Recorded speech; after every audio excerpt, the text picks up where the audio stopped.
गांव से या शहरों से निकल करके रेहड़ी पटरी पे दुकान लगाते हैं, खोंचा लगाते हैं, फूड का हो, जनरल आइटम्स का हो। लेकिन जिस तरह से उनको इस एक्ट के होने के बावजूद भी कभी पुलिस उनको उठा के वहाँ से हटा देती है, जिस तरह से उनका नुकसान होता है, उसके लिए भी टाउन बेंडिंग कमेटी बनाने की बात इस कानून में कही गई है। और जहाँ भी बैठते हों वहाँ पे एक जगह निर्धारित करना होगा। अगर कहीं पे किसी रेहड़ी पटरी वाले को उजाड़ा जाता है तो इसमें वहाँ के लोकल कोई पुलिस वाले जिम्मेदार होते हैं, लोकल कोई एमसीडी का कर्मचारी जिम्मेदार होता है। ऐसी चीज़ों की न कोई पुनरावृत्ति हो, इस संबंध में हम लोगों ने कई बार बैठकें किया और निर्देश भी दिया है। स्वागत है आपका नेशनल दस्तक में। मैं हूं आपके साथ फरीन सैफ।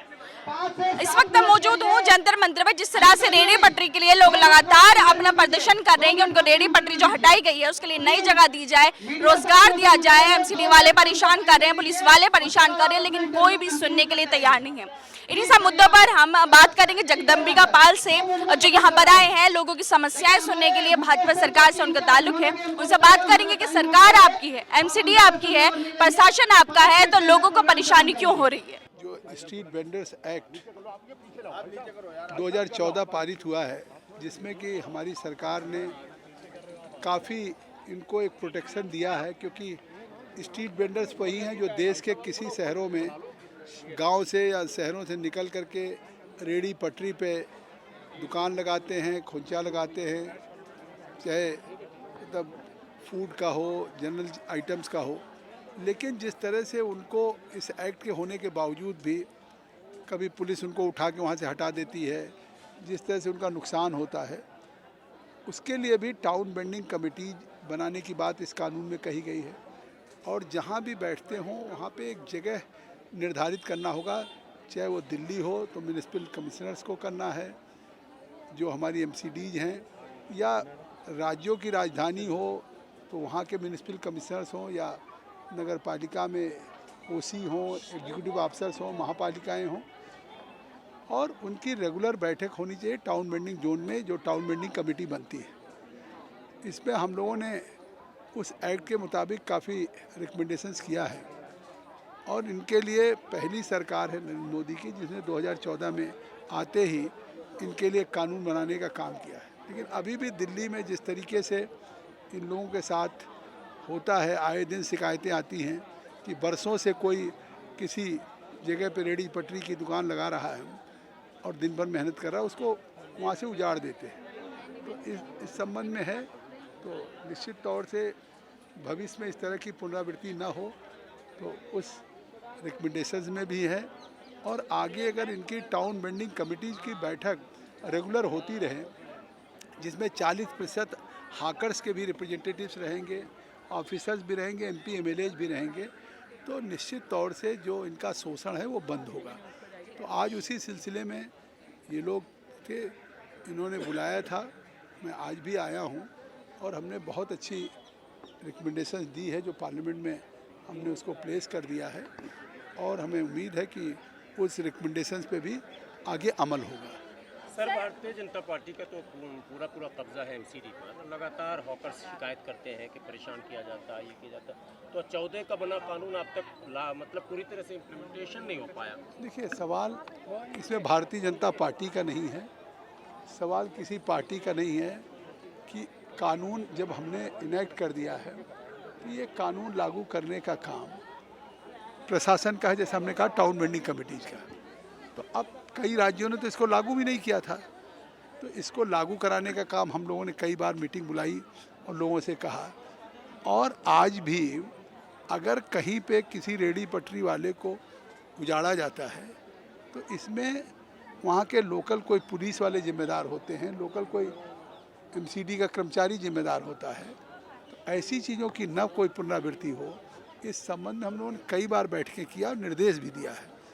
और आगे भी इस तरीके की चीज़ें आ रही हैं तो उस पर फिर हम एक बैठक बुलाएंगे। पैसे लेते हैं पुलिस वाले और मारते भी महानगर में ज़्यादा कठिनाई। देखिए, ये लोकल इशूज हैं, ये पार्लियामेंट की स्टैंडिंग कमेटी का एग्जीक्यूटिव रोल नहीं है। मेट्रो सिटी में कुछ ज़्यादा आप समझ रहे हैं कि पार्लियामेंट्री स्टैंडिंग कमेटी का ये है कि वो कानून जो आया उस कानून का सही पालन हो रहा है। उस कानून के बावजूद भी अगर कहीं लोगों के साथ कोई कठिनाइयाँ हैं तो हम सभी स्टेक होल्डर्स को, हमने फेडरेशंस को, सबको अपनी मीटिंग बुलाया, उनके विचार हमने सुने, प्रशासन के, पुलिस के, सबके, और उसके आधार पे ही हमने तैयार करके अपनी रिकमेंडेशन दी है। तो आप आश्वस्त कर रहे हैं कि आगे हम इस पर मने नजर रखेंगे और आवाज़ उठाएंगे जहाँ जरूरत देखिए, पड़े। हमने रिकमेंडेशंस कर दिया है और हमें उम्मीद है कि जब वो रिकमेंडेशंस लागू हो जाएंगी तो इस तरह की चीज़ नहीं होगी। हमने MCDs के कमिश्नर्स को कहा है, इसमें कोई सरकार को हम नहीं बुलाते कमेटी में, हम कमेटी में अधिकारी को बुलाते हैं। हमने कमिश्नर्स को कहा है आप ये इंश्योर करिए कि जो वेंडर्स हैं उनको आइडेंटिफाई करिए, आइडेंटिफाई करके उनको रजिस्टर्ड करिए, रजिस्टर्ड करके उनको आइडेंटिटी कार्ड दीजिए, आइडेंटिटी कार्ड दे करके जहाँ पे वो लोग बैठते हैं आप वहाँ पे एक टाउन वेंडिंग जोन बनाइए, और टाउन वेंडिंग जोन वो निर्धारित है जिससे कोई पुलिस वाला, कोई जैसा आपने कहा कोई उजाड़ देता, कोई वसूली करता है, फिर ये नहीं होगा। सर आखिरी सवाल, हॉकर्स का ये कहना है कि हमें, मेरा सर्वे भी हो गया, मुझे ये कार्ड भी इशू कर दिए गए, लेकिन वो जो है MCD के कर्मचारी मानते नहीं हैं, लेकर चल देते हैं सामान। पुलिस वाले अब देखिए ये इशू जो है, अब वो हमसे फिर अलग बैठेंगे भी, बताएंगे, उसके आलोक में हम फिर बैठक करके बात करेंगे। धन्यवाद। सर जो लोन दिया जा रहा है प्रधानमंत्री की तरफ से, लेकिन जब ये लोग बैंक में जाते हैं तो उन्हें किस्तों में लोन दिया जा रहा है, यहाँ तक कि प्रधानमंत्री की बात भी नहीं मानी जा रही। नहीं, ऐसा नहीं। सर यहाँ के लोगों ने खुद कहा है। स्वनिधि की बात कर रहे हैं और लोन की बात, तो स्वनिधि तो 10,000 एक साथ मिलता है। PM स्वनिधि तो ऐसा अगर कोई इंडिविजुअल केस मिलेगा मैं उस बैंक को बुलाऊंगा मीटिंग में, और मैं सुनिश्चित करूंगा कि PM स्वनिधि में जो दिया जा रहा है 10,000 वो बिना किसी कोलेट्रल के, अगर वो वेंडिंग का काम करता है तो उसको मिलना चाहिए। और इसमें काफ़ी जो कठिनाइयाँ थी, हम लोगों के प्रयास के बाद सभी बैंकों ने अपने यहाँ रेट ऑफ इंटरेस्ट भी कम किया, बैंकों ने कोलेट्रल जो लेते थे उसको भी कम किया, ये चीज़ें हैं। और अब आज बड़ी संख्या में जो 10,000 लिए थे वो 10,000 को उन्होंने जब एक साल में अपनी EMI दे दिए तो ऑलमोस्ट 0 इंटरेस्ट हो जाता है। अगर रेगुलर EMI देते रहें तो उनका जो 1250 बनता है उस पर आपको इंसेंटिव मिल जा रहा है, और फिर 20,000 रुपये, फिर 20,000 रुपया आपको बैंक से फिर मिल सकता है। तो इतनी सुविधा हमने किया। MCD में भी आपकी सरकार है और जो पुलिस है वो भी आपके अंडर आती है, लेकिन जब भी वहाँ पे जो लोग पटरी लगा रहे हैं उनको हटा दिया जा रहा है तो वो लोग लोन कहाँ से भरेंगे? आप हमसे सरकार के संबंध में पूछें। पार्लियामेंट्री स्टैंडिंग कमेटी के चेयरमैन के रूप में हम आए और हमने इनकी रिकमेंडेशंस की, हमने इनकी आप किसी एक पार्टी से तो संबंध रखते हैं ना? हमने इनकी मदद की, रिकमेंडेशंस किया है, जो हमारा अधिकार था उस अधिकार में संतुष्ट है इनके लोग। पूछिए इनसे कि हमने कितनी मेहनत किया है, लगातार काफ़ी बैठकें किया, सभी राज्यों के अधिकारियों को बुलाया, नेशनल हॉकर फेडरेशन शक्तिमान जी को बुलाया और जितने स्टेक होल्डर्स थे सबको बुलाया, और उन सब को सुन करके इनको आगे उत्पीड़न न हो उसकी रिकमेंडेशन दिया है। धन्यवाद। सर एक सवाल कि स्वनिधि के तहत तो जो है पहचान पत्र भी नहीं मांग रहे थे और 10,000 जो है लोन देने की वादा किया है सरकार ने, मगर अब जो है उनसे पैन कार्ड भी मांगा जा रहा है। वायदा नहीं, इतनी मेहनत इसमें प्रधानमंत्री ऑफिस ने किया है कि सभी राज्यों को कोविड के दौरान लगातार रोज़ फॉलोअप किया जाता था।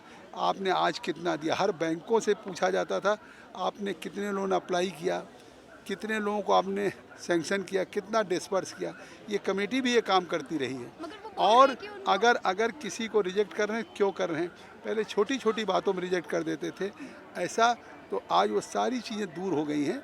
अब कोई अगर ऐसा इंडिविजुअल केसेज है मेरे नॉलेज में आएगा तो मैं उसको एड्रेस करूँगा। सर 20-30 साल पुराने बैंक वाले कहते हैं सर 5 महीने से ज़्यादा ये लोग बोल रहे हैं कि इनकी रेडी पटरी हटाए हुए हो गए, तो क्या अभी तक इनको नई जगह भी नहीं दी गई? सर्टिफिकेट है इन लोगों के पास, लेकिन क्या इनको कब तक नई जगह दी जाएगी? ऐसा मेरे कोई इंडिविजुअल संज्ञान में आएगा कि कहाँ से हटाए गए तो मैं वहाँ के प्रशासन से बात कर लूँगा, वहाँ से प्रशासन का बात कर लूँगा। लेकिन इंडिविजुअल तो हम पूरी कंट्री के परिप्रेक्ष्य में कोई मीटिंग करके और रिकमेंडेशन देते हैं। अब अगर इस तरह के इंडिविजुअल केसेज हैं वहाँ के एमपी से, वहाँ के एमएलए से। इंडिविजुअल नहीं, काफी सारी संख्या में लोग हैं जो ऐसा बात कर रहे हैं। तो फिर उनको लोकल लेवल पे अपने रिप्रेजेंटेटिव से, एमएलए से। सब वही तो नहीं सुन रहे ना, जब भी तो यहाँ पर आकर जंतर मंतर में प्रदर्शन कर रहे हैं। पूरा रेडी पटरी वालों को जो है वहाँ से हटा दिया गया, अब उनको क्या मतलब अब हमारे विषय में क्या आएगा, आश्वासन दिया जाए? अब हमारे विषय में आएगा तो मैं उस पर बात करूँगा पक्का। हमारे विषय में आपने कहा, हमसे अभी तक किसी ने नहीं कहा। शुक्रिया।